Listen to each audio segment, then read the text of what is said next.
Well, good evening, everybody. Welcome to the new CSGO Swiss Round 4, powered by SteelSeries and Intel 12th generation. My name is Chunks. I am joined by the one and only Neo Kai, and tonight we have two matchups of University CSGO that you do not want to miss.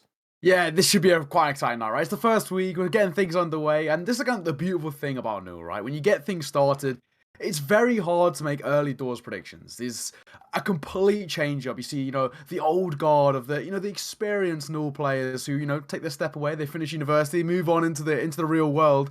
And of course, you get the new guys coming through, and that's the biggest thing that we see every year. This influx of new players who really bring these sort of alterations to teams, right? I think a prime example of that, we sort of spoke about this a little bit pre-game, is Manchester coming in. Back in my day, they were a team who were a bit of an easy walkover, I have to say. And of course, now looking at them, they're arguably one of the best teams in the entire tournament. Yeah, it's going to be an interesting one. Obviously, you mentioned new players coming in, old players leaving. Are we going to see a switch up? I think that tonight's games are really going to demonstrate that one. Match one is obviously going to be Rush B from Manchester and the AUE Sea Stags, two teams that have come up against each other a lot in the past, that have a really strong history in the Null. Both teams that in recent history that I've been casting have performed extremely well. Are we going to see a bit of a switch up now? New players coming in, old players leaving. We've mentioned a couple players, before the broadcast started that were there last split and did big things that are back again. I know Crit is a name that really springs to mind right there. Yeah, has to be. I mean, definitely when you're looking at not even just on an individual level, you're looking at that team, right? To have a player like Crit stepping in, who of course has Prem experience at the top tier, the top echelon of UKCS, is definitely someone to keep an eye on. And of course, that's what makes this team so scary. UWC Stags a couple of years ago got a real influx of top players who, as I mentioned, have had that ESO Prem experience, have had that experience when it comes to playing, sort of CSGO on the international stage as well. They've had that European experience, which for me, I think is the biggest step. It's all well and good proving yourself domestically, but actually taking the step onto the big stage in terms of Europe is where it counts. And that's what these guys have done. So that's what makes them so scary. They have just that higher knowledge of CSGO. They don't just know the UK style. They know the worldwide style, and that's what makes UWE so scary. Yeah, it's going to be an interesting one, though. Obviously, it is University CSGO, so there is the opportunity that players that we've never heard of come into this completely out of nowhere, absolutely pop off, and who knows, in the future, we might see them at that European level. But right now, we should probably focus on the here and now. We have those top players, but we also have maybe some unknowns coming into this. Now, it is going to be two best of ones tonight. We know that match number one is going to be Rush B versus the Sea Stags. Yeah. Now, you mentioned, a couple years ago, you were playing. Are there any teams that you really want to see tonight, maybe going into match number two, depending on, how things are going to end, see how they've changed over time? Yeah, well, I mean, especially obviously, because I'm now technically in my fourth year, right? So, of course, I've been around the university scene for a while now, and I think back in my day, Portsmouth Paladins were, without a doubt, they're untouchable. And even to the stage where Portsmouth Paladins were playing against top EU teams as a university, right? So, back in my day, they were definitely, I say back in my day, like I'm super old, I'm 21 years old, I'm not even that old, but they were definitely the team to keep an eye on. And of course, I think we had this conversation off camera, then now, because sort of, definitely changed a lot. A lot of players moving towards Valorant. A lot of players, the old guard, have taken their step away from university now, and of course, as we mentioned, in the real world. So they're definitely a team who have made drastic changes, I say. And I think on the other side of the coin, as you already mentioned, UWE are that team that, in my first year, were not even a team I'd never even heard of the university. And now they're arguably one of the best teams in the entire tournament. That's the beautiful thing. And that's the beautiful thing about now being the first week where we got a whole influx of new talent. We have no idea who's going to come up this year being the best team. Of course, UWC sides have always been up there in contention, but who knows? They could not even be contenders this year. Yeah, it's going to be an interesting one as well. I think the fact that, with those kind of skill development networks that some universities have, where some maybe it just comes through where you get a team of 5, 6 players that can play really well and they have big success. But I think that if you really want to have long-term success for the university, you have to have that development level, ways for players to move their way up and improve. So I'm excited to see teams like Sea Stags, how they're going to be able to play, where they have that development network there, where they are, coaching their players and helping them improve, or whether it maybe was just a situation where they had a couple strong years, but those players have maybe moved on, maybe switched to other games. Are they going to be able to continue it? Yeah, that is the big thing. And that is a sort of a fact you mentioned as well of coming into this is, of course, we've got development coming in. And that's the biggest thing when it comes to teams, maybe to a degree like Rush B, who I think on an individual basis, we wouldn't say they're the most recognizable names. We've obviously heard of them from last year, from last season, of course, aside from the guys who are just coming in new now. But for the most part, I think compared to UWE Sea Stags, they have that sort of unknown identity about them. And because of this is what makes them quite interesting. You know, when you're coming against guys that you play week in, week out, whether it's, you know, in third party software or, you know, matchmaking, those kind of things, you know how their play style, you know how they play. You expect, you know, maybe some players, you know, hyper aggressive. I think Crit's a pretty good example of that. Can play very, very aggressive. He wants to. Mr. Who, another example as well of a player who's very well known around the UK scene. And if you are sort of unknown in that factor, you're very hard to predict. You're very hard to sort of plan a strategy against. And that's maybe what a lot of teams who have the unknown factor about them can use to their advantage. Yeah, I think it is going to be a bit of an interesting one. Obviously, you know, having that unknown factor because you know there are a lot of teams taking part in the new CS:GO this time around. I think I saw something like 100 different teams registered, all just vying for those top Yeah. positions. And the fact is, you're not going to have had the opportunity to play against all those teams. You're Mhm. not coming in with a week's worth of VOD review. You don't really know until the last minute who you're going to be playing.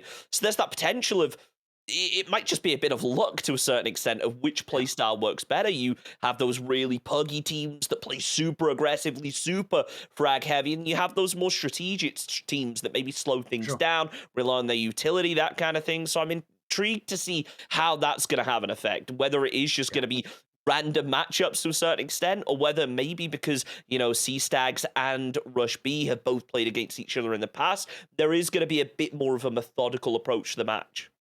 Yeah, I think definitely looking to this opening matchup, especially with UWC Stags, I would very, very much expect this to be a very, very puggy style of play. Them as individuals, we spoke about them already being talented guys who have played a lot of CSGO, especially on their individual side. We're going to expect a very puggy style thing. And of course, as Vito starts to build the narrative, that's where we maybe start to see themselves try and pick in to something quite puggy, maybe an Inferno, maybe a Mirage, just to heavily rely on their own aim talent. Yeah, it's going to be an interesting one. Now, look, it's been a while since I casted CS, so I'm Mhm. happy to see Ancient out of it already. That's going to save me a lot of stress. But, you know, maybe walk us through maybe some pointers that we're getting out of this match of the Wow. maps that teams are banning early. Do you get any idea of the style of play, or is it just a case of try and go for what map you're strongest with? Well, I mean, already, kind of interesting. Inferno and Dust 2 already out of the play. I spoke about Poggy style of maps, and the fact that they've been dropped is quite interesting. But knowing some of the guys at UWC Stags, I wouldn't be surprised if we start to lean well, I was going to say maybe towards the likes of a vertical and overpass because they're sort of, in terms of the UK scene, maps that are relatively commonly played, of course, and because they're sort of those Marmite maps, like to call, you know, a lot of teams either really love them because it's util, very, very util heavy, and because of that, you can sort of play your own play style and really, really cement your sort of tempo. But the fact that that's out of the equation, maybe not. An overpass is a bit of a UK standard. I think it is probably the most. Oh, and that's exactly what we're going to get. And not really too much of a surprise. When we talk about UK CS, where it's from the top to the bottom, I'm talking about endpoint all the way to the bottom. Overpass is up there with one of the most commonly played maps. So to see this come out, it's pretty good. It's a perfect blend, I like to say, of puggy style, but of course you have that utility that you can use as well. Exactly, and it all depends on how you want to make those pushes. It gives you a lot of freedom on a map Mhm. like Overpass. You know, you can have those very strategic, slow, Yeah. utility-based plays, or you can just rush out A and try and make something happen. So I am going to be excited to see how that works out, and you know, not only how the game starts, but also how the playstyle changes throughout the match. Obviously, having these two separate teams that, have not really got too much info coming into this, whether they're going to have to switch their playstyle 3 rounds in and completely change the plan, or whether it is going to be that level of consistency of, okay, we kind of know what we're coming into. We've got ourselves a couple of rounds. Let's just keep things the same and hope we can keep stacking them up. Yeah, exactly that. And I think if we're looking towards Rush B as well, we mentioned they're obviously a very, very solid side in their own regard. They've proved it last year. They're looking to prove it again this year. But when you're coming against a side like UWC Stags, who of course have that experience that I've mentioned time and time again, and we do expect maybe actually even the aggressive style of play to come through from the Sea Stags, I'd like to see Rush B counter it with their own side of aggression, especially when they're on that CT side as well. You can't give up too much space to these guys. They will expose you time and time again. And if you're giving them this sort of the ability to freely pop and execute when UWC Stags are on T side, they're going to run away with this map, especially on overpass, because as I mentioned, the perfect blend of both util heavy and that puggy style of play. So Rush B, they need to go aggressive themselves. And I think, to be honest, we can all agree that is basically UK CS. Yeah, I think it's fair to say, especially over here in the new when you're coming into it, we're in the Yeah, Swiss, just come in, get aggressive, try and show your pure mechanical prowess early, scare teams to a certain extent, do for some sure. damage and get out there, open things up big, and maybe catch them on the back foot, come in, get plenty of warm-up games before you start, and just be Mm. ready to go off of game number one. So that's going to be an interesting one to see, it makes a big difference how warmed up you are when you only have two best of ones in an evening. You have Yeah. to come into this. You have to be ready to go. But at the same time, whoever ends up losing this match, they have to be ready to reset for game number two because it is about the points at the end of the day, and you have to be at least stacking them consistently. Otherwise, you're going to be in some serious trouble. Yeah, and that is kind of, I guess you could say, the brutal side of a best of one format. There's no room for error. Sometimes you like to see teams who play in best of threes, they sort of play the veto long term. They may be like, okay, their map pick, we might have to give that one up, or play for the third map, play for the decider because they feel more confident. But that's the thing, with a best of one, there's no room for error here.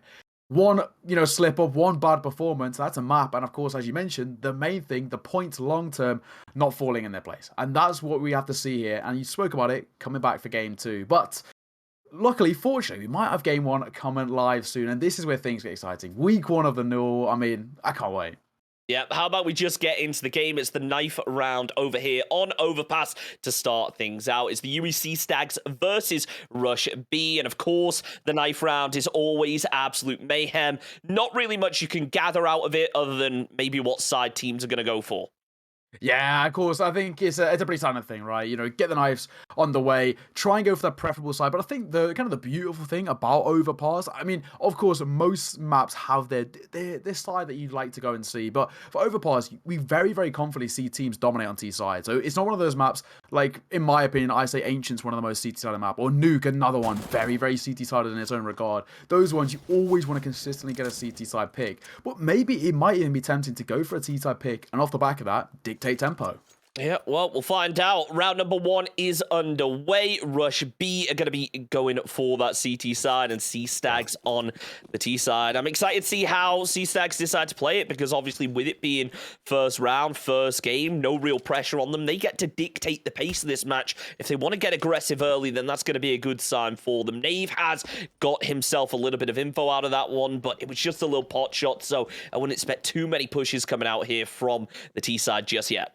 Yeah, very, very passive, start things off. And of course, that might be part and parcel of what UWC is trying to do. Bait out a bit of utility if they have any. And of course, just try and eye up for ever so slightly a bit of a stack. Rift making his way up towards short banana, slowly maneuvering their way towards A. And Crits leading the charge, P250 in hand.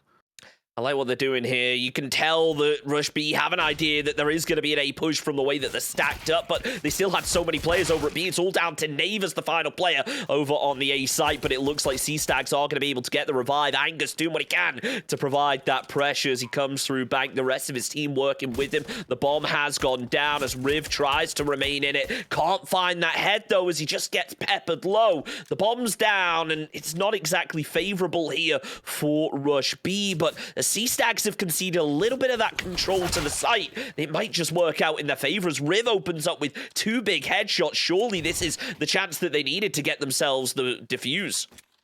Yeah, of course, no. Stanoski trying to find something at range, but Chris, a very comfortable shot, has to be said, to clean things up. And Rush B, what a confident start. 3 remaining CT staying alive.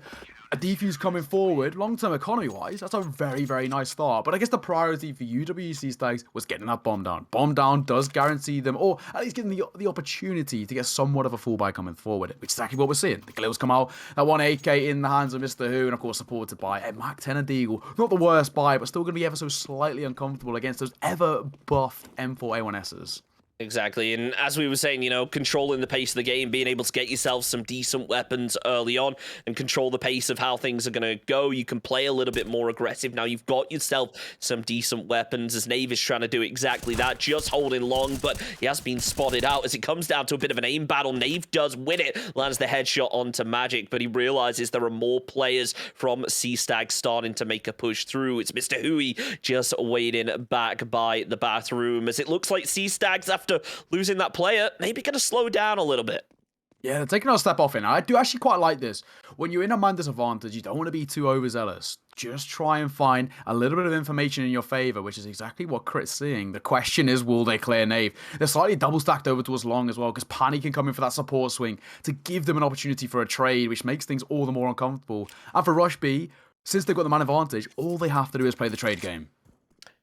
See how effectively they're going to be able to do it as the util starts to come out. Nave is there, holding the angle. Beautiful headshot there onto Crit. He's going to be out of it. That player we've spoken so much about is eliminated, as is Stanovski. But in the end, Nave falls to the trade. It's Mr. Who and Rift both remaining, both low on cash right now. So if they can't salvage any kills, then C-Stags are going to be in a rough situation going into round 3 as Angus just holds the angle, tries to open up, but he can't quite land it. The flashbang connects, but he still finds the headshot. It's all onto Rift. He's spotted out, but he spots out Barney in return. Nice kills coming around, but no surprise, Angus and Rush B with the player advantage get themselves that kill and get themselves the second round.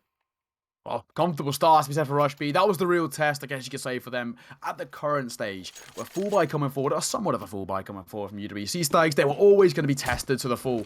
And the fact that they're able to very comfortably close it down, and with players remaining alive, as I spoke about earlier, is a big confidence booster in terms of long-term economy. And in a best-of-1 format, to already be at such a strong stage is the positive signs. Now for C-Stags, just a bit of a low buy. Peter 50, CZ. It's not the easiest buy, and they're going to just try and make it work as best they can. I'm expecting something aggressive. This is what we're seeing here. Chris easy clean up. Finds himself 4 and all down to 1 man. Bomb dropped after all 5 ace. Brilliant from Chris. Easy close out. And, oh, you'd really see Stags back to the drawing board. Well, you know what? I respect the commitment from C-Stags there, just a blind rush through a smoke, but it didn't exactly work out for them as Rush B going to be more than happy to sponge up all of that cash and be pretty much set going into the next few rounds, no matter how the result goes, but it's still favoring them as C-Stags have been able to get themselves a buy. They've got the AKs as the util comes out. It looks like they're going to go for yet another aggressive play, but Angus will slow things down pretty effectively. Mr. Who goes down as Crit finds the headshot. Angus falls, but immediately the trade comes out. Stanovski eliminates Riv as Chris holding the site. Maybe wants to back off a little bit now as C-Stags a little bit worse for wear. Yeah, it's not the greatest. Okay? Again, that man disadvantage. And we spoke about this. This is the real test. We say this. Now he finds himself 1 more, and it's all left in the hands of Magic. 1 versus 3, and he really needs to be a magician to turn this one round, as things are not looking good for the C-Stags. They could be going 4-0 down with nothing left in the economy, unless Magic can pull off something spectacular. Let's see if he can pull any tricks out of his back pocket, clutch up into 1 versus 3 situation as he tries to work his way down long. He doesn't have the line of sight. Obviously, Rush B, they know their players at an advantage. They can just play it slow, hold those angles, hold the sight, but maybe not expect him, this player in the form of Nave, to just be over in the middle, lurking his way through and not wanting to catch any out. Magic sneaks up, but it's only a matter of time till he exposes himself to Parney over on the left. Does he have any idea? It doesn't look like it. Parney is there, just waiting, sees the shadow, peeks out, and, well, finds the kill. 4-0 right now. We said that it could absolutely be a messy start for one of these teams, but I think a lot of people had C-Stags as the favorites coming into this. I'd probably be leading exactly the same way with you. I mean, I already mentioned with Crit's name, but Magic's definitely up there as well. He's played FBLC in both NA and EU. I mean, he's a guy who's got that European experience, as we spoke about. Mr. Who, of course, Stanovski, both got ESL Prem experience. So very experienced players in their own regard, but being completely dismantled here. Yeah, it's unfortunate for them, but we'll see if they can salvage it as we hit round 5. Parney able to hit some nice shots, can't find the kill as the second player comes through for the trade. It isn't looking promising, opens up with a spray of its own as the headshot lands onto Magic. Crit immediately back with the deagle to shut things down, slow down the confidence. Now, Rush B, they may be set on the equipment and that utility, but if C-Stags can carry over that momentum, then things could switch up, and, well, once they get started, there may be no stopping them. Yeah, exactly that. The momentum is such a big factor. Get that snowball effect into play, and that's where things could maybe start to work in effect for the C-Stags. But so far, not the case. And very passive from Rush B. I like this. They don't need to overextend. They can just double down on the sides, play for, again, the trades in their favor, and especially with the lesser buy of the T side. That's what they really need to do. Double Eagle, double AK. And C-Stags, they'll bring this one to a bit of a grinding hole. Yeah, they're slowing down. You can tell they're getting ready for an execute as they have been spotted. Chris is there with the spray and a second again. This tunnel is just so deadly for C-Stags. As Stanoski tries to move out, Riv takes him out, and well, Angus finishes off the job. 5-0 right now. Rush B are just looking so strong coming into this, and C-Stags, they're going to have to change something and quickly. They're going to have to 5-0 start. And of course, we mentioned that Rush B have proved themselves over the last year, the last few seasons, that they've definitely been a team to keep an eye on. But this is just such a dominant performance. And especially on T's side, from C-Stags, who we said they're a team who can play aggressive, can very much use the utility with their experience that they've had in the sort of higher echelon of UK CS. They're being tested, but there we go. Magic finding a double. In fact, Angus release answer for one. Dropping crit, that's the important kill, but still the man advantage kept for the T side. This is what we need to see from Magic, as he said, a strong player in his own right, but yet to get a single kill before this round. 5 deaths to go alongside. It needs to start racking up some more, just sweeping through, and you can tell C-Stags already, after finding those kills, are starting to play a little bit faster, maybe a little bit more aggressive, feeling the confidence, realizing they have that solo player advantage. Now the question becomes, can they make anything out of it? Magic just holding the edge of the smoke, because he maybe gave away a bit of an audio cue right there. You can see Angus throws down another one, expecting the peak to come through, but Magic is just going to slow things down because of the smoke, or is he? He's actually playing inside it. Maybe C-Stags get aggressive here. That'd be the right way to play it. And there we go. Tanoski finds himself one. Magic here's a reload, but Angus delivers with one himself. 19 points of HP, staying alive, tapping away, trying to spot ahead, and he will find it. It's all down to Rift, and he's comfortably closed out. Angus, that is brilliant. The pre-fire works fantastically in his favor. And Rush B get a 6-0 start.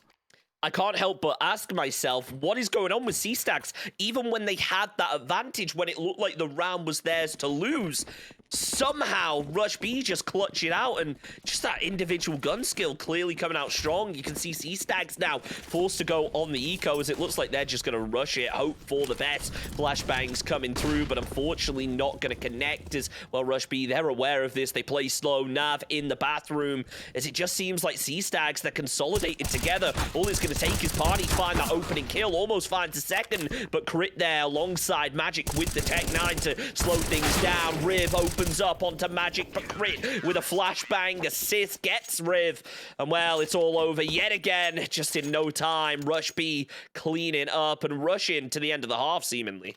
Yeah, you know, it seems like with the standard meta of CSGO at the moment that, you know, if you pick up a pistol round, you're normally guaranteed about 3, right? That's normally the start. But a 7-0 start is real question marks over towards C-Stags now, as this is not the side we expected to see coming into this sort of game. They're not even making competitive. I mean, what a brilliant start from Rush B. I mean, we mentioned C-Stags, or whichever team loses is what we said coming into this, how, you know, you have to be able to reset going into your next game tonight. Yeah. I think they need to reset at half-time to at least get themselves a couple rounds, because otherwise that mental is just going to be absolutely demolished going into our second match of the night. But right now, they just need to focus on the round at hand. As Grit, beautiful little headshot right there to take down Nave, as, well, he is making those kills, but he's just not converting them into rounds, seemingly. Yeah, that seems to be the big factor, is that converting in towards rounds where things aren't really taking their place. They're struggling to get a bomb down. That seems to be the priority. And even when they do, the post bars are not very well set up, easily dismantled, and that's what's given the opportunity. But Magic just looking for a bit of information over towards short water. Not going to spot anything for the time being, but at least having that control over connector, that's strong. Rush B seemingly not exactly aware of how C-Stags are going to be playing this, not able to get the read just yet. But if either of these players give away an audio cue, then they're going to get a pretty good idea. Mr. Who there on his teammate's head as he ends up falling down. Angus should have heard that. He's watching short, watching that really tight angle as Party up over the top as well. They have the info that the push is coming onto B, but C-Stags just playing this so slowly. Out come the flashbangs as Chris holds the ramp. It's just a matter of waiting for these players to peak. Mr. Who is there to take down one, but immediately Chris for the trade. Beautiful 1-for-1 kills coming all about as Party tries to find an angle. That he does! Onto the headshot, takes down Stanoski. He's down to the solo player in a 1 versus 2, but Crit, well, he's on critical HP right now, down low. All it's going to take is 1 or 2 bullets and he is out of it. Then Rift, well, he's holding a little bit further back. Sapani just needs to try and clutch this out. Switches over to the AK. Is this finally the round that C-Stags managed to salvage? Yeah, the post plant's too strong here. We spoke about that being the biggest thing for them. They've been struggling to set it up. No way holds this. Quick gonna peek in. Now he's gonna find himself one at the very least, but does he have the time to work with? I don't think he does. The thing coming forward. 1 second left on the timer. Rift will find CSGO their first round on the board. That's what they needed, but the only problem is Rush B. They made that expensive. Credit for trying there. Credit for trying to stick the res. It just didn't work out for them as Rush B. Well, they do concede a round, but they aren't exactly looking worried right now. Just look at that equipment, the weapons, the util. They are in such a strong position. Maybe Sea-Stags can carry over the momentum, but they're coming up against a brick wall right now if they want to pick up another round. Yeah, it's going to be tough as well, of course. Again, mid-control seems to be the priority. And I mentioned about making things expensive, and we see Sea-Stags are actually sort of falling foul to that. Sanoski only got a Galil to his disposal, supported by the full armor, flash, and smoke. It's not the strongest of buys. They'll try and make it work, of course, as they're looking to make the way over towards Connector. And maybe that AWP in hand could be the big difference maker, especially over towards Long. Absolutely, and you got to bear in mind, Crit is on the other side, just waiting to go for the peak. He's only got an AK to work with, but we've seen him hit some nasty shots with it already tonight. Can he follow it up with even more? Has no info on the player just yet, as everyone on Rush B seemingly on the edge of their seats, just waiting for a little bit of info, and C-Stags doing everything they can to avoid giving that away. But now they know about the players in Connector. Anger's going to be able to take down Mr. Who as the door opens. Magic finds himself the trade. It's a 1-for-1, so both teams still looking relatively strong, but I can't help but notice how much util Nave still has to work with. Yeah, holding that util late game is what's going to be a difference maker, especially in a retake as well. And I say a retake, that's even if Sea-Stags are able to get that bomb down. Only one apiece fallen from each side, and so far Nave just trying to remain alive to his favour. Does now need to be cautious of Long, especially with all the noise he's making. Crit, he snuck his way forward. Opens up with the spray, not able to connect, but now he needs to be cautious in case there's any players over there on the crossfire. Magic now uses that opening from Crit to sneak his way onto site and find himself a nasty opening kill, but as the trade comes through, Crit, well, he's just fragging out over on A site right now. It's all on to Chris as the final player. It is a 1 versus 2 situation, but don't forget, Rift is still full HP. Crit is down to nothing. He needs to come through the top, and that's exactly what he does with the AK to finish off the round. Sea-Stags, they got the round. We knew that they could lead to momentum. Is this the time where they really kick it into gear? That is it. They need to, especially, you know, with Rush B getting a 7-0 start. I mean, there's technically still potential that U3 Sea-Stags can get an 87.5 here. Highly unlikely, has to be said, but there still is potential. They need to at least make this competitive going into that second half, especially if Rush B are able to find double digits in the first half. I'd probably say this game's had a match, but look at that aggression coming through. Angus finds one, make that a second. What a start. The pressure on the CT side working in their favour, but Snosky answers right back with one of his own. And I say this, Chris, finding those trades, keeping them on advantage, and I think already Sea-Stags tried to go quick, and they've paid the price. Yeah, I mean, you know what? They tried to carry over that momentum. It's something we were maybe expecting, but I think Rush B expected exactly the same. An aggressive push to start off the round, and they were able to shut things down quickly. Nave going for the reposition, maybe realizing that there are going to be players in Connector, but haven't found themselves anything just yet. Stanoski goes for the peak. He's not really too concerned, but Angus is just anchored up on the site, as is Parney, so it just becomes a bit of a waiting game for these players to peak, and well, if Party can land those shots, it's all over for Sea-Stags. Yeah, the real sort of question mark to me now is Angus and Chris. Of course, they've got them on advantage by 2, but both of them are just a slither away from death. There's Stanoski peeking his way forward, spots out the Deagle, trying to tap him down, and he'll find him, in fact. Nave finds a trade from behind, doubles it down. Brilliant. What a trade coming forward. Nave played that perfectly. The slow game, the long game, to find that rotation coming through, and Rush B guarantee themselves a lead heading into our second half. That's perfect play. 8-2, and Sea-Stags back to the drawing board. I love the way that Nave played that, sneaking around through the middle. As soon as his teammate opened up the shots, he was more than confident to go for the peak and find it. Almost with the spray. Can't let that slide, but hey, got himself the kills and got the round for Rush B. As it's going to be Sea-Stags going for a rush this time, instead rushing towards A. Magic, leading through with the Tech 9, just sweeping. As Parney going to be holding it, Deagle in hand, finds one. The second and the third, beautifully done. Magic finds the trade, but not before Nave is there to shut things down. And well, Magic, yet again, the lone player from Sea-Stags. Beautiful kills coming out from Crit, though. I mean, who needs a rifle? Just give him a dig, Parney. That's brilliant. 3K to his name. Comfortable cleanup from Rush B, a 9-2 scoreline, a 7-round deficit, and you already start to think maybe this is game, set, and match. UWE CSGO need a miracle to get back into this, and I mean, this is brutal so far. They're on the brink as well of getting double digits in the first half already, which is not at all expected from a CSGO roster that is relatively stocked.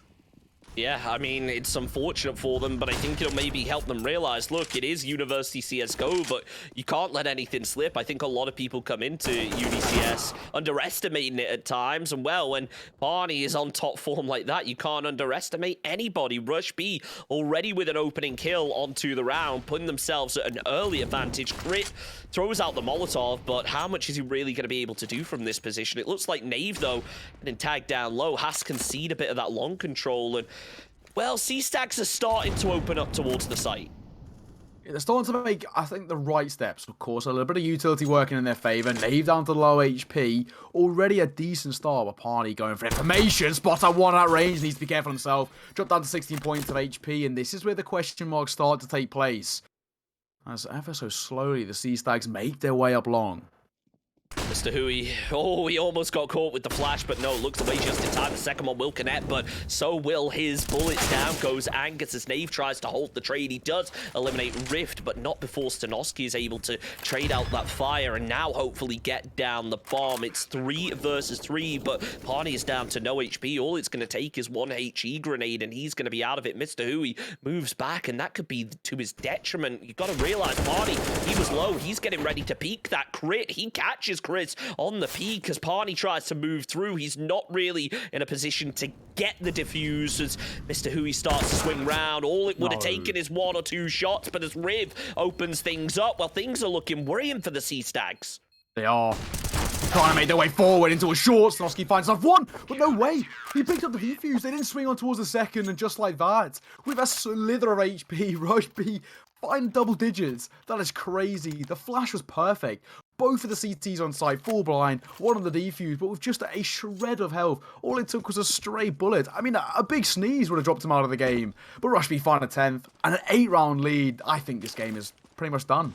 I mean, with how low Party was that entire round as well, being able to survive not only till the very end, but to get the defuse as well. I'm not sure whether it was a bit of confusion coming out from C-Stags, not realizing, oh wait, there are 2 players right behind each other and only getting the kill onto 1, but still not ideal. Nave, he will find 1 kill in the early round, though, as the flashbang comes through, realizing, look, we can concede a bit of control here. They're confident going for the retakes because, well, they've been just so successful in the past few rounds. Stanovsky, Mr. Hugh getting ready to push through as smoke is there. They're not going to be able to spot out Parney in the corner, and all it's going to take is it to dissipate a little more, and he might just be over with.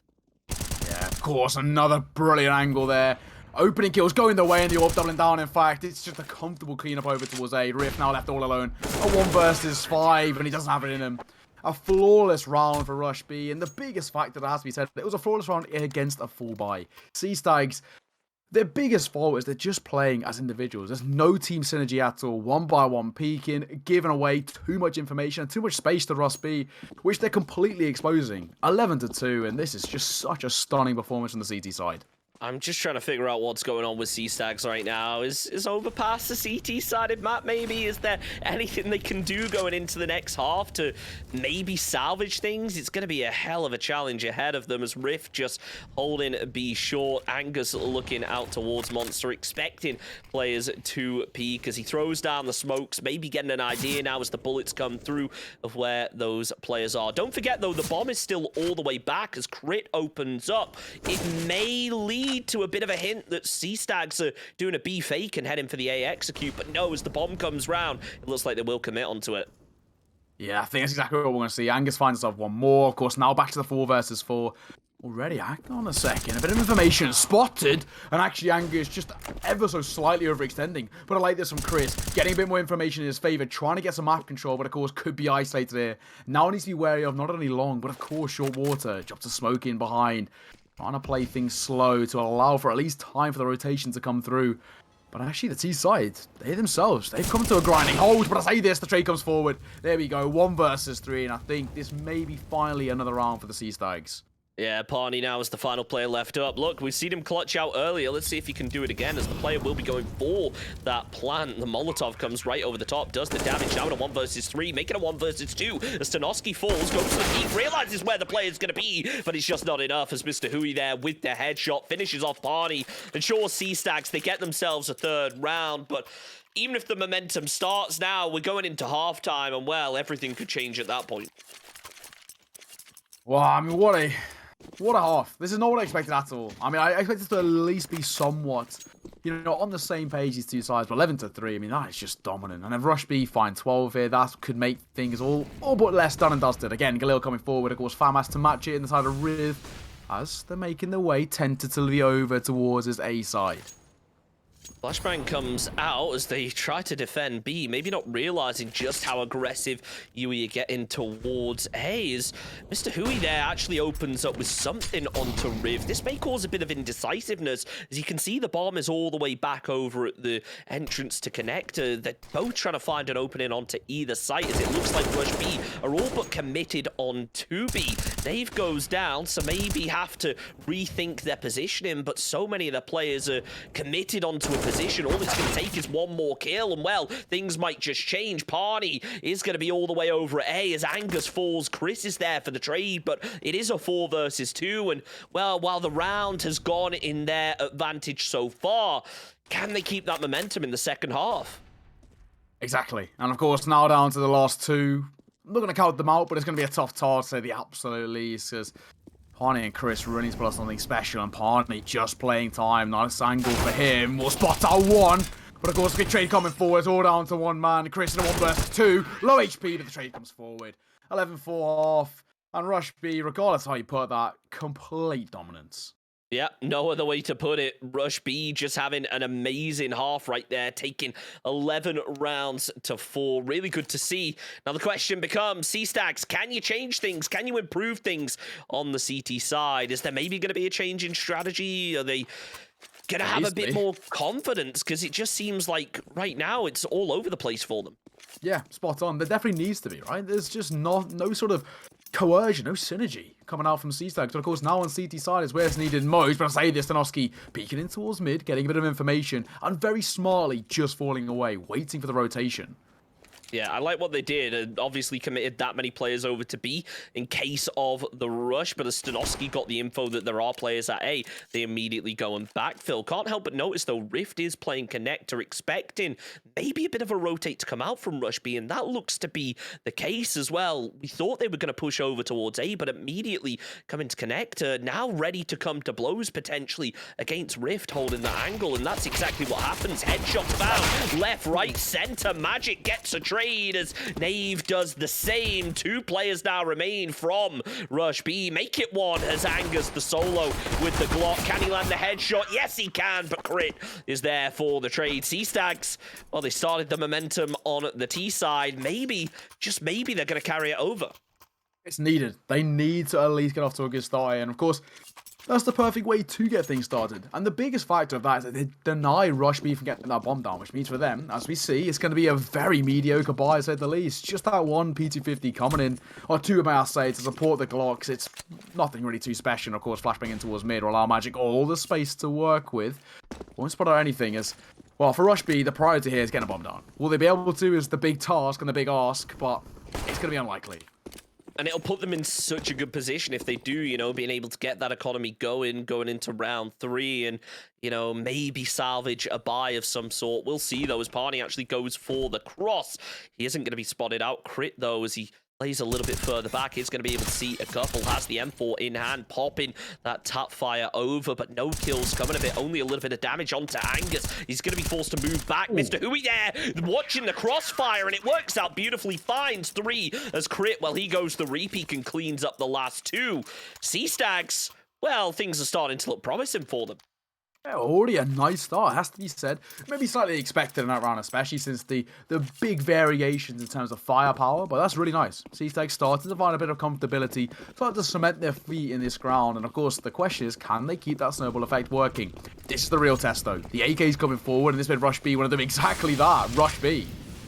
Well, you know what? live by your name. Maybe it's a sign of what could lead to success. Stanoski tries to hold that smoke, having the same success that Cal had earlier on in the game, but seemingly not to be, as Chris opens up onto Riff. Mr. Hui doing some work of his own. Stanoski still holding, as Nave sneaking through the smoke actually finds the headshot. It is a 2 versus 3, but both of the Rush B players are extremely split from each other right now. It is just going to come down to those 1 versus 1 aim battles, not really having the opportunity to play for trades in the way that you'd really hope to in a round like this.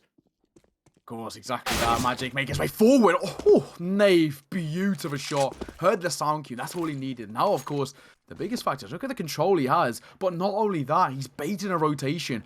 All Parney has to do is wait and hold. Just play time to his favor, and that's exactly what they've done. The CT side arguably played this very smart in terms of the fact that they're double stacking, but it's the wrong side. Yeah, I mean, Parney just holding back with the bomb. It looks like he's going to allow Nave to sweep through and clear out the site first, but surely as soon as C-Stags realize there's no one on A, they're going to immediately backfill. They're going to realize the bomb hasn't come out. There's only 30 seconds left on the clock. Rush B, they need to get aggressive onto this and get the plant down before C-Stags really clock on to exactly what's happened. They're starting to realize now, hey, there's no sign of players over at A. We should maybe switch things around. It sounded like a bit of util was used there, as Parney will go for the smoke, ready for the plant, and now, well, that's going to give the cue to C-Stags. Crit pushing through, but Nave is there. He spotted him. He might just be able to sneak up round the back and catch this player off guard. Oh, he does as well. Finds himself one. Takes a ever so slight bit of damage, but all he has to do is fall away. And now, of course, the 2 remaining T-sides just play the double stack. Nave spots it. Our flashbang to come forward. Will reposition. And in fact, Crit all alone makes a sound cue. They know exactly where he is now. The post plant, O2 passive. That's all he needs to do. And just like that, I say that. Finds more damage, taps the bomb, and no way to stick this in the smoke as well. They need to swing and try and get him off it. But he's only just not going to be able to find it. Rush B convert around, but it goes right down to the wire. Half a second in it right there. They nearly had it, but not to be as well. I like the level of confidence coming out from the C-Stags, and maybe deserved by the number of rounds they've been able to chain together, but looking at the scoreline, it was a risky play to make, and really just trying to salvage it, get the defuse, and get a bit of cash, because right now they are struggling for it. Yeah, you can say that again. Not the easiest by any means. 9-7 going forward, and they're very, very nearly finding themselves one. Crit release from the trade. Bring back to a 4 versus 4, but still the firepower is everything. That's what we're starting to see as Riv just tearing them apart at range. Yep, Crit, Rift, now both 2 players remaining. We've seen both players do big things with the Deagle, though, in the previous halves. Let's see if they can continue that. As Chris tries to go for a bit of a wide peek, he'll get punished for it. The head, well, it's completely visible, and Rift going to be able to spot it, no problem. Parney, though, gets himself a trade. It leaves Crit as the final player. Deagle in hand, going to try and play down below, actually, rather than up top. It's a good read as the Molotov comes through. He's just trying to take the peaks, but at this point, Rush B completely control the site. They're going to have a read on it. He opens up, can't find the head, only the body, and for that reason, Nave, well, he gets the kill, and Rush B now potentially going to start growing that lead out even further. I think that's what we're going to start to see here now. Rush B, very, very comfortable CSGO coming forward from them. And the biggest factor, really, is it's very, very simple, standard CSGO, but it's working. C-Stags can't find their way around it, and well, all they have to do is play that trade game. I've said time and time again. Of course, fullback coming through from the CT side now, and they're trying to... early doors find a lot of map control, in fact. Mid is completely in their control. A double Molotov coming forward, and now they can really cut off rotations and catch players in transition.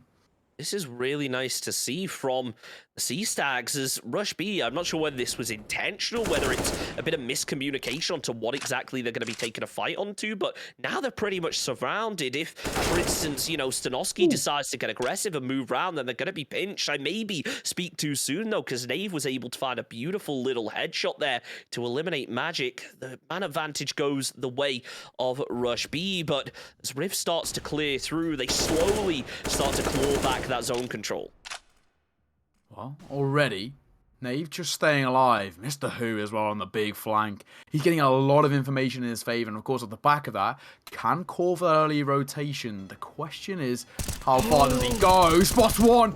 Finds himself just about Angus, but nearly whiffs it. Parney finds the of Ailey, trying to stay alive, but Rift off the site, causing problems. And Riv now stuck between 2 places. But I say this, and he delivers twice. That was beautiful right there from Riv to be able to remain in it. They still have 2 players left, but the bomb is down, and Mr. Hui is already going to be on it. Smoke ready to dissipate, but as the player peeks through, his feet are spotted out. Mr. Hu now has the idea, but as the bomb's being taken away, he has the cue that the player's still inside that tunnel, able to land the spray and shuts things down. There's only 15 seconds remaining on the clock as Riv finally goes for the peak, but Mr. Hu is there for it and finds the headshot. We thought it was going to be an absolute slaughter coming out from Rush B going into half time, but it looks like C-Stags have really surprised us here in the CT side. Yeah, they are starting to step up. We're starting to see a bit of a transition in their playstyle. Again, we spoke about early map control going in their favor, and of course, off the back of early map control, that's where they get the information. And that's exactly what we saw. Mr. Hu, perfect from him, finding, of course, that complete mid-aggression in his favor. You could maybe say ever so slightly fortunate to be given so much space to work with, but capitalized with 3 kills, and of course, a clutch in the 1 versus 1. Much better from C-Stags, and of course, they're starting to chip away at that quite substantial deficit. And you can't help but notice as well, Crit being able to remain, with a decent amount of cash. He's invested a lot into utility right there, as Mr. Hu, obviously, having that AK, was able to drop an M4 over. So it puts C-Stags in an all right position. We did see the timeout, and it looks like Stanovsky may be having some issues right now. Not going to be in for this round. Stanovsky not here could be slightly a bit of a question mark. They're playing already at a man disadvantage, and even still, no armor, no buy. If he does come back in time, it will be ever so slightly problematic. But I say that problematic. Mr. Hu finds a double. Riv doesn't even check that close angle, and just like that, it does not matter.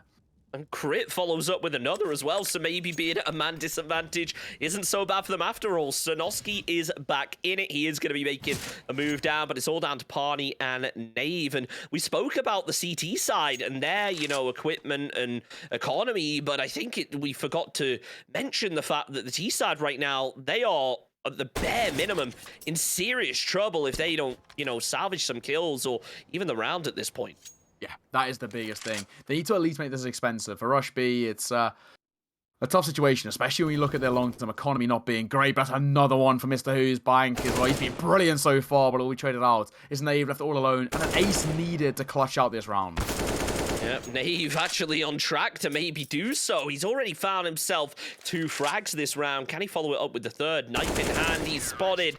And well, Crit is there just waiting for the player to push out. C-Stags salvaging themselves another round. We maybe cursed it when we thought that it was going to be a one-sided game, as I remember someone in our chat actually said, oh, now you've said it's one-sided, it's going to overtime. It might just happen here. Yeah, I mean, so far, C-Stags looking like the better side coming into the second half. And, of course, the real question marks is what happens to Rush B? Their tempo definitely slowed down. They're consistently being caught in transition, and that's working all in the favour of the C-Stags. But in comes that nice step up in aggression, trying to go fast, but, of course, they'll be met by Mr. Hu. So far, it's been so good, but only good for 1.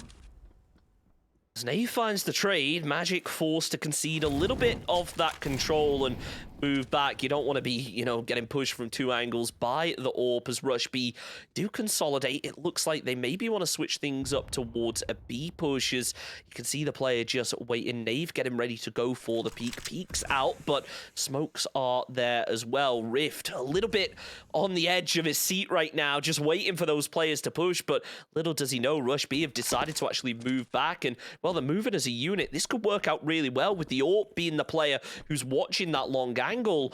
He only has 1 bullet, so if these players are working together, they can very quickly, isolate this player and catch him off guard. Maybe not, though, as Magic is there to take down Chris. Crit takes down 2. Angus now just going to try and clutch it out with the P250, but if it's AWP versus P250, I'd argue that the AWP wins 90% of the time.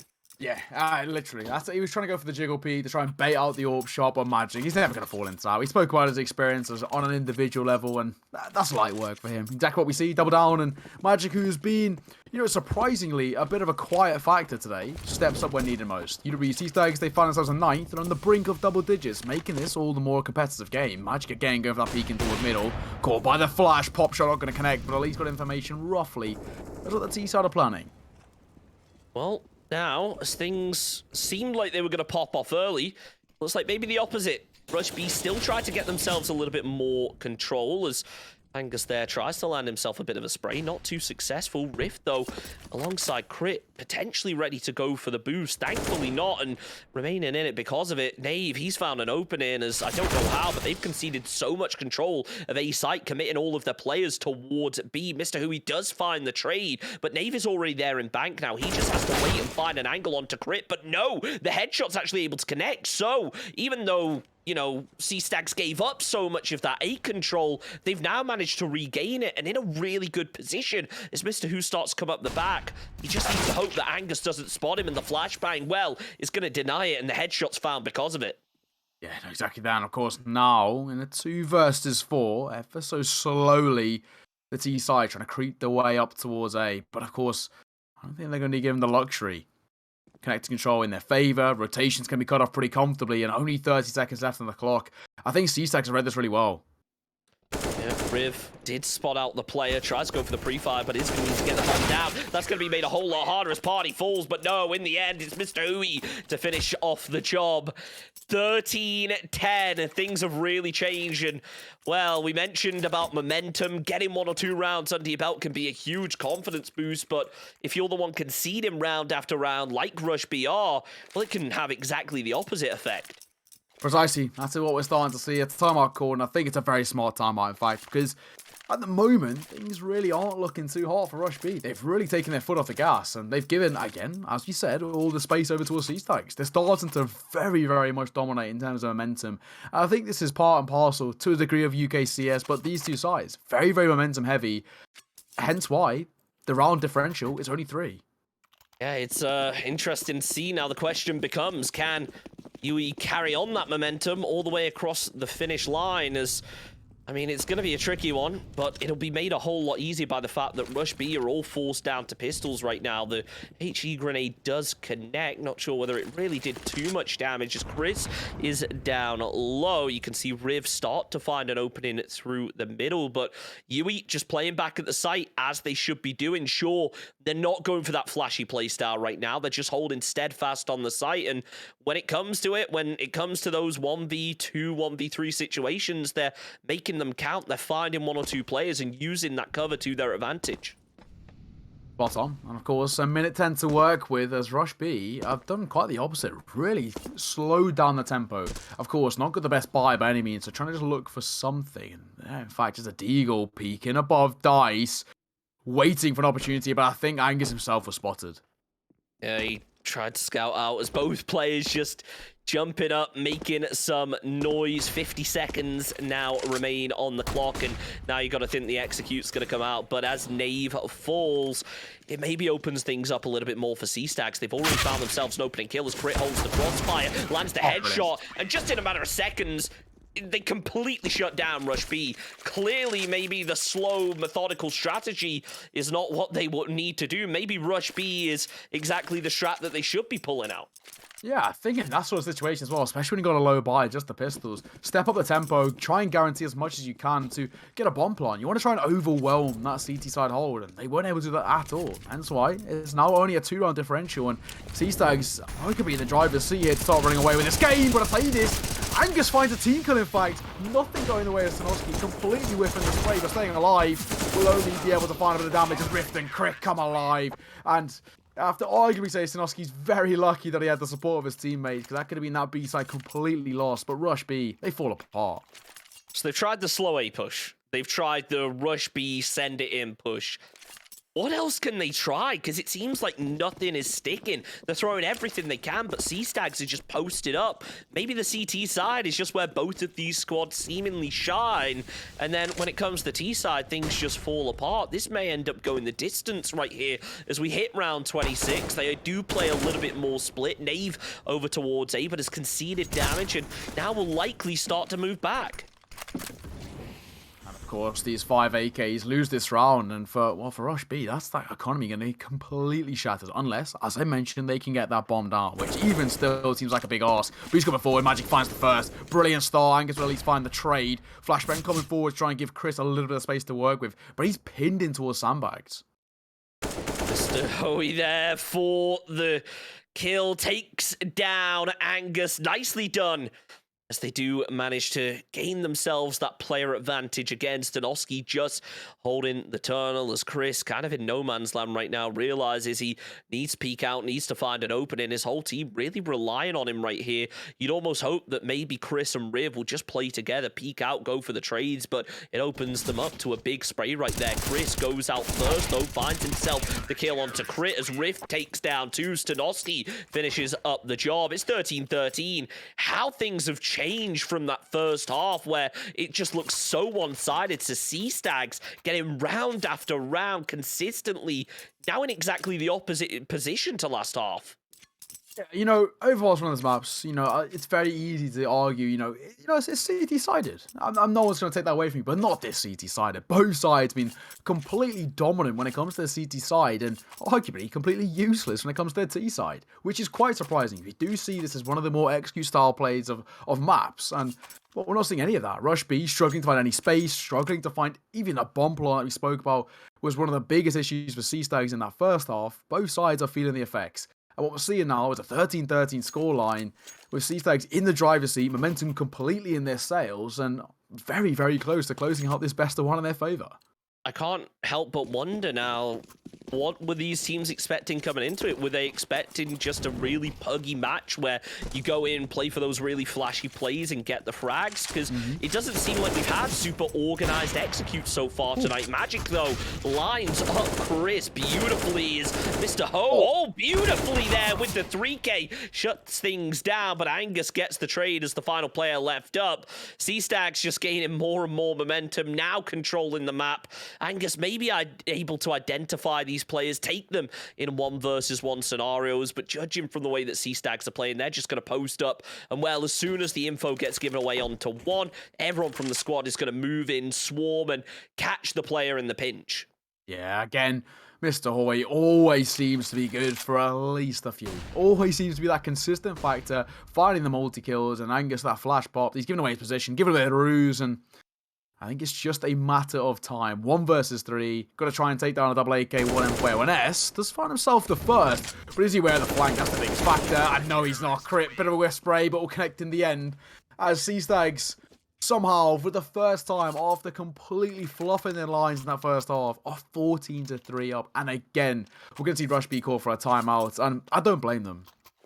They need to fix something. They need that timeout. I don't know what exactly they're going to be changing, but they need to just figure out what's going on. There's no other way to put it.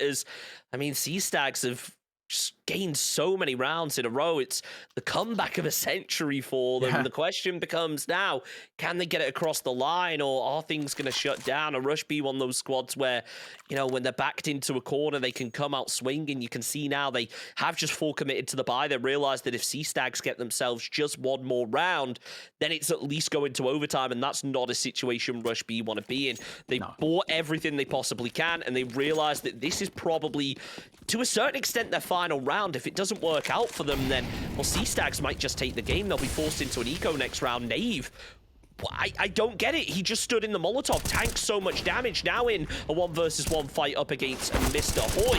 Nave falls, so does Riv, and well, it might just be over here for Rush B. Yeah, Angus finds himself 1, drops Mr. Hoy, and that's an important kill. He's been we said that consistent factor. I mean, he did find himself a double. We already mentioned that. Always seems to be good for at least 2. Now Chris just trying to stay alive. Flashbang coming through the smoke in towards Monster. And so far, so good if CSGO. Man advantage, full HP on all 4, and real question marks over to Rush B, as they have absolutely 0 control of the map. It's worrying. That's all I can really say here. I'm worried. Rush B, they showed such potential. They're a team that have done well in previous splits, but this time around, just nothing. Chris is going to try and swing out as he does get a little bit of info onto 1 player. It's Stanoski who gets caught and sprayed down because of it. Rift just playing short as his teammate tries to move up above. Magic has the AWP to look down and provide a little bit of Overwatch cover, but as Chris goes to the spray, he actually connects through the smoke. Sure, Magic took down Parney, but it is going to be a 2 versus 2. No util left here from Rush B, and well, the opposite is true for CSGO as the incendiary comes out. Magic finishes it off with the AWP. Angus down to a solo, lands the spray, almost lands a second, and well, that might just be the final nail of the coffin. Sure, there's a round left, but Rush B have no economy. Yeah, the only saving grace is that bomb plant. The bomb plant does allow them to pick up a buy into this next round. So in that sense, they're going to be completely fine. But Rush B, nothing is working in their favor. That's the first time we've seen them get a bomb plant in such a long time. And looking forward, things are a real question mark for this side. 15-13, C-Stacks 1 round away from closing out this best of 1. And after quite the monumental comeback, for Rush B, mentally speaking, this must be crushing. Yeah, this is brutal for them, to say the least. As Stanoski, well, he tries to open up. Angus will be able to salvage something, but Magic, he immediately trades it out with the AWP. Nave's going to be opening himself up, but Magic, yet again, takes down Nave. This is really impressive to see. The AWP is coming out big, and it's an interesting one. It's risky at times going for the double AWP setup, but it seems like C-Stags are having pretty good success with it so far. Just Mr. Ho watching that tunnel, ready to try and find himself an opening, but none of those players are going to be in that location just yet. Controlling onto B site as Riv, he gets tagged down low, but Mr. Hoy is there to land the pistol shots. The AWP as well eliminates Chris, and well, it's a 1 versus 4. It's all but over here for Rush B. They do manage to get themselves a final kill, but I mean, it would be the play of a century to really clutch this one out and remain in it here for Rush B. Yeah, he's clutch needed from Angus, and he's been, of course, of this Rush B side, who, for the most part in the second half, very middling performance. He's been great, but not good enough. Crit closed it out, 16-13. And what a comeback. What a turnaround there. You've got to feel for Rush B, or maybe you don't. They completely dropped the ball, took this foot off the gas, and, you know, credit to C-Stags, because they've run away with that. We fair to say it's CT-sided? Because that's the only explanation I really have, if this is a really CT-sided map or something, and that's the reason why. Because it felt like the T-side, neither team was able to make anything. There were no executes as such. It was just trades for trades. There was no, you know, smokes onto sites. There was no team pushes. It was just really unfortunate to see from both squads. Yeah, I think the biggest thing for me was that, sort of, as you mentioned, the lack of the execute style of play. We didn't see any of that. They were trying to play this poggy style of CS, which, for the most part, especially, I think it's part and parcel of UK, which is great. But, of course, when you're playing against players of this caliber, it's not going to be good enough. You need to have a formulated plan coming into each round. And that was the biggest problem for Rush B. When they stepped on their T side, it was lackluster, to say the least. And they got completely exposed to having massive holes in their armor. Yeah, it's a rough one. Both teams... well, both of them honestly should be pretty ashamed of themselves after that match. It doesn't matter whether you won, whether you lost. Sure, there was an insane comeback, but it was so sloppy for both teams on the T side. We'll see if that remains true, because we still have one more match to go tonight. We're going to take a short break, but we will be back in just a couple of minutes.